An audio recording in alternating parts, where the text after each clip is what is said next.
Episode 271। और क्या हालचाल, सब बढ़िया। तो शुरू करते हैं। तो जैसे कि आपने पिछले एपिसोड में देखा कि ताओसी गॉड हमारे जान को गॉड बनाने की प्रक्रिया शुरू कर देते हैं और अब आगे अब जैसे ही हमारा जान गॉड बनने की प्रक्रिया शुरू करता है ना, तो उसके अंदर जो कमल से शक्तियां जा रही थी ना, उससे हमारे जान को बहुत ज्यादा दर्द महसूस होने लगता है। ऐसा लगने लगता है कि मानो उसका शरीर फटे जा रहा हो। और तो और यहाँ पर ताओसी गॉड भी समझ जाते हैं कि जान कितनी ज्यादा दर्द में है, ये बच्चा कितनी ज्यादा दर्द में है। लेकिन ताओसी गॉड ये बात बहुत ही अच्छी तरह से जानते हैं कि अगर ये बच्चा ये वाले दर्द को नहीं झेल पाया तो शायद वो भी इसमें कुछ भी नहीं कर सकते। अब इतने में हमारे जान को बताया जाता है, जो कि लगातार दर्द को झेल रहा था। इतने में जान कुछ भी नहीं कर पाता और जान की बॉडी थी ना, वो एक धमाका होता है, मतलब कि धमाके के साथ फट जाती है बड़ाम, और चारों तरफ ब्लड ही ब्लड फैल जाता है। हमारा जान ये देखकर हैरान हो जाता है कि अब वो क्या करेगा। गॉड लेवल पर पहुंचने में तो उसे और भी जल्दी करनी चाहिए, क्योंकि हून टियांडी वहां पर गॉड बनने ही वाला है। लेकिन अब उसकी बॉडी तो यहाँ पर पूरी तरह से नष्ट हो चुकी है। अब वो क्या करेगा। हमारे जान यहाँ पर परेशान हो ही रहा होता है। और तो और ये भी सोच रहा था कि अब वो अगर दूसरी बॉडी को बनाएगा तो उसे सालों लग जाएंगे कोई ऐसी बॉडी ढूंढने में। हमारा जान ये सोच ही रहा होता है, तभी उसे ताओसी गॉड की एक बात याद आ जाती है कि दिमाग में किसी भी प्रकार से कोई भी उलझन नहीं रहनी चाहिए और अपने दिल को एकदम पत्थर जैसा बना लेना। अब जैसे हमारा जान ये देखता है ना, मतलब कि याद करता है ना, तो उसकी जो आत्मा टिमटिमा रही थी ना, उसकी आत्मा के दिल के पास एक छोटा सा मोती टाइप का कुछ था, मतलब कि हेवनली फ्लेम का बीज मान सकते हो, वो था। अब जैसे ही हमारा जान अपने दिमाग से ख्याल निकालता है ना सारे के सारे, तो उसकी यहाँ पर जो बॉडी थी ना, जो अभी यार फट गई थी, वो पलक झपकती सारी की सारी इकट्ठी होती है और पहले जैसी बन जाती है। हमारे जान यहाँ पर समझ जाता है कि ताओसी गॉड ने उससे क्यों कहा था कि दिमाग में किसी भी प्रकार का थॉट नहीं होना चाहिए, मतलब कि कोई भी बुरी बात नहीं होनी चाहिए और अपने दिल को एकदम कड़ा कर लेना। हमारे जान चलता है तो दोबारा से एनर्जी को एब्जॉर्ब करने लगता है, लेकिन इतने में दोबारा से हमारे जान की बॉडी फट जाती है। हमारे जान दोबारा से इस बॉडी को जोड़ता है, फिर से एनर्जी को इकट्ठा करने लगता है, लेकिन दोबारा से फट जाती है, फिर से करता है, दोबारा से फट जाती है, फिर से करता है, दोबारा से फट जाती है। पलक झपकती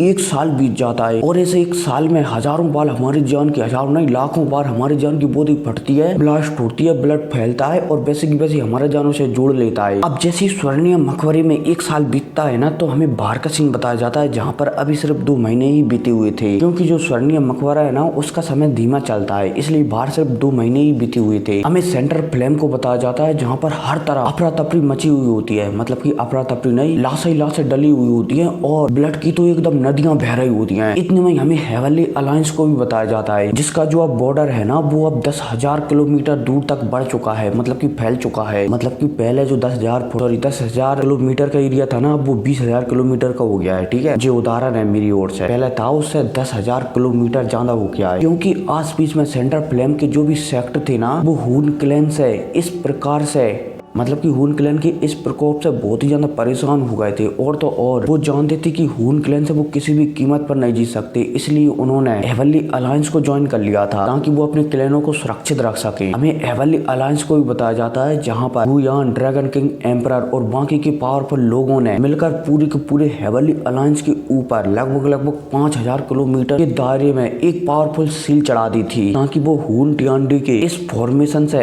अपने हेवनली अलायंस और तीनों क्लैनों की रक्षा कर सकें। अब पलक झपकती 1 महीना और गुजरता है और जो आसमान में लाल कलर के बादल छाए हुए थे ना, ब्लड वाले बादल छाए हुए थे ना, वो और भी ज्यादा घने होने लगते हैं। अब इतने में हमें हेवनली अलायंस के एक हॉल का सीन बताया जाता है, जहाँ पर गू यान, ड्रैगन किंग, एम्परर, ले इन, यान जिन और हेवनली अलायंस के कुछ बुड्ढे, मतलब कि मास्टर याओ लाओ, जियो चैन, बहुत से बैठे हुए थे और आपस में बात कर रहे थे कि हमें अब क्या करना है। गू यान चलता है तो यहाँ पर कहने लगता है कि मैं हून टियांडी की जो शक्तियां है ना, उसे बढ़ते हुए महसूस कर पा रहा हूँ। अगर ऐसा ही चलता रहा तो हून टियांडी बहुत जल्द गॉड लेवल पर पहुंच जाएगा और उस समय हम में से कोई भी जिंदा नहीं बचेगा। अब जैसे ही यहाँ पर गुयान कहता है ना, तो लेयिन था ना, वो गुस्सा हो जाता है कि क्या कह रहे हो तुम, क्या हम यहाँ पर सिर्फ मौत का इंतजार कर रहे हैं। इतने में यान जिन चलता है तो वो यहाँ पर कहने लगता है कि जो अभी हाल में, मतलब कि 2-3 महीनों में, 2 महीनों के अंदर अंदर जितने भी सेक्ट हमें ज्वाइन हुए हैं ना, वो आपस में ही जगह के लिए लड़ रहे हैं। अब जैसे यान जिन कहता है ना, तो लेयिन और भी ज्यादा गुस्सा हो जाता है कि क्या बकवास लोग हैं, जब हमने उनसे कहा था कि हून क्लैन पर हमला करने के लिए हमारे अलायंस का साथ दो, तो वो छुपकर बैठ गए थे, और जब आज उन पर मौत गिरने के लिए आई हुई है तो वो हमारी जगह पर आकर हमसे ही बदतमीजी कर रहे हैं। लेकिन भाई साहब, इन सारी बातों को एकदम सभी लोग नजरअंदाज कर देते हैं कि अलायंस में कौन लड़ रहा है, कौन नहीं लड़ रहा है आपस में। इतने में यहाँ पर गुयान चलते हैं तो यहाँ पर कहने लगते हैं कि ऐसा लगता है कि हमारे पास भी थोड़ी बहुत उम्मीद है। अब जैसे गुयान कहता है ना, तो सभी को जियान के बारे में याद आ जाता है कि जियान जान ताओसी गॉड का जो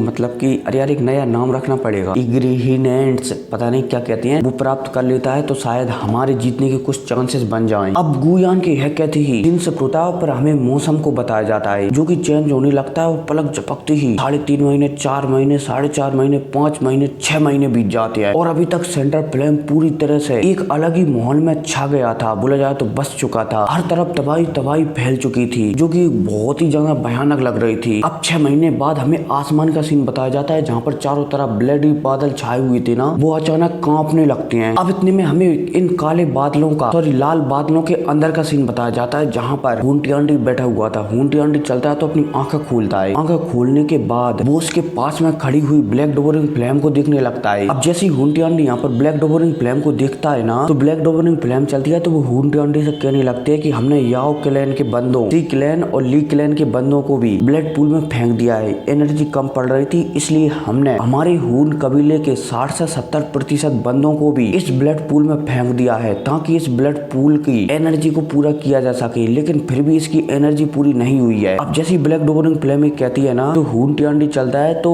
इस ब्लड पूल के तालाब को देखने लगता है। उसे महसूस हो जाता है कि इसमें शायद कुछ अजीब सी चीज मिली हुई है। हुंटी आंटी यहाँ पर समझ जाता है कि शायद ब्लैक डोबरिंग फ्लेम मेरे साथ कुछ गलत करना चाहती है। इतने में इस ब्लड पूल से आग के काले काले क्लस्टर बाहर निकल कर आते हैं हुंटी आंटी के कहने पर। अब जैसे ये क्लस्टर बाहर निकल कर आते हैं ना, तो यहाँ पर हुंटी आंटी चलता है तो ब्लैक डोबरिंग फ्लेम से कहने लगता है कि ऐसा लगता है कि तुम अब हून क्लैन के लिए वफादार नहीं रही हो, इसलिए शायद इन क्लस्टरों को तुम इस ब्लड पूल में मिलाकर मेरे अंदर भिजाना चाहती हो ताकि तुम मुझे खत्म कर सको। अब जैसे ही ब्लैक डोबरिंग फ्लेम हुंटी आंटी के मुंह से ऐसी बात सुनती है ना, तो यहाँ पर ब्लैक डोबरिंग फ्लेम समझ जाती है कि शायद हुंटी आंटी को उसके बारे में पता लग गया है। इसलिए यहाँ पर अब ब्लैक डोबरिंग फ्लेम चलती है तो अपना हाथ हिलाती है और उसके हाथ हिलाती ही उसके पीछे हून कबीले के कुछ बुड्ढे प्रकट हो जाते हैं और ये बुड्ढे चलते हैं तो हुंटी आंटी को अपने शरीर की एनर्जी से, बोला जाए तो काले कलर की फ्लेम इन बुड्ढों के अंदर से निकल रही थी ना, उस काले कलर की फ्लेम से हुंटी आंटी को घेरने लगते हैं। अब जैसे यहाँ पर हुंटी आंटी गिरता है ना, तो वो ब्लैक डोबरिंग फ्लेम से कहने लगता है क्या तुम मुझे हरा सकते हो। यहाँ पर ब्लैक डोबरिंग फ्लेम चलती है तो हुंटी आंटी से कहने लगती है कि भले ही मैं तुम्हें ना हरा पाऊं, लेकिन तुम्हारे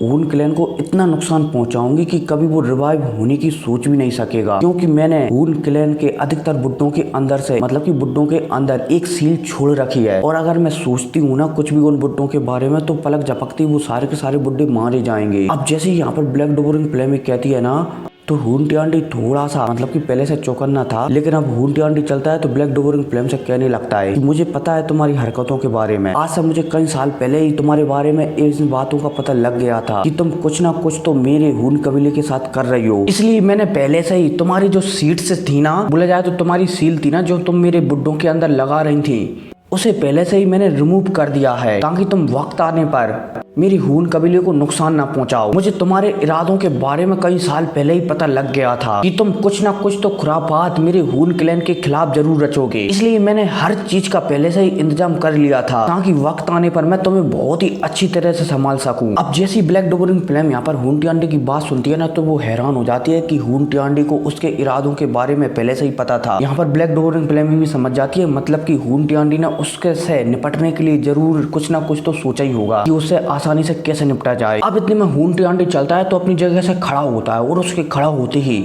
आस पास में जितनी भी एनर्जी थी ना, ब्लैक कलर की, काले कलर की, वो पलक झपकते हुंटी आंटी के शरीर के अंदर घुस जाती है। अब जैसे हुंटी आंटी के शरीर के अंदर जो एनर्जी घुसती है ना, तो हुंटी आंटी अपने दोनों हाथों को ऐसा फैलाता है एकदम किसी एक्टर वाले स्टाइल में। और भाई साहब जैसे हुंटी आंटी अपने दोनों हाथों को फैलाता है ना, तो उसके शरीर से बेइंतहा शक्तियां निकलने लगती हैं और तो ये शक्तियां ऐसी लग रही होती हैं कि मानो इस दुनिया में इन शक्तियों से पावरफुल अभी तक किसी की शक्तियां देखी ही नहीं गई हों। अब जैसे हुंटी आंटी के शरीर से ये शक्तियां निकलती है ना, तो हुंटी आंटी के चारों तरफ जो ब्लैक डोबरिंग फ्लेम के बुड्ढे ठाड़े हुए थे, जिनका दिमाग हून का मतलब कि ब्लैक डोबरिंग फ्लेम कर रही थी कंट्रोल, वो पलक झपकती हुंटी आंटी की शक्तियों की वजह से एकदम जलकर राख हो जाती हैं। अब जैसी ब्लैक डोबरिंग फ्लेम हुंटी आंटी की इस तरीके की पावर दिखती है ना, तो वो समझ जाती है कि हुंटी आंटी पहले से ही अब गॉड लेवल पर पहुंच चुका है।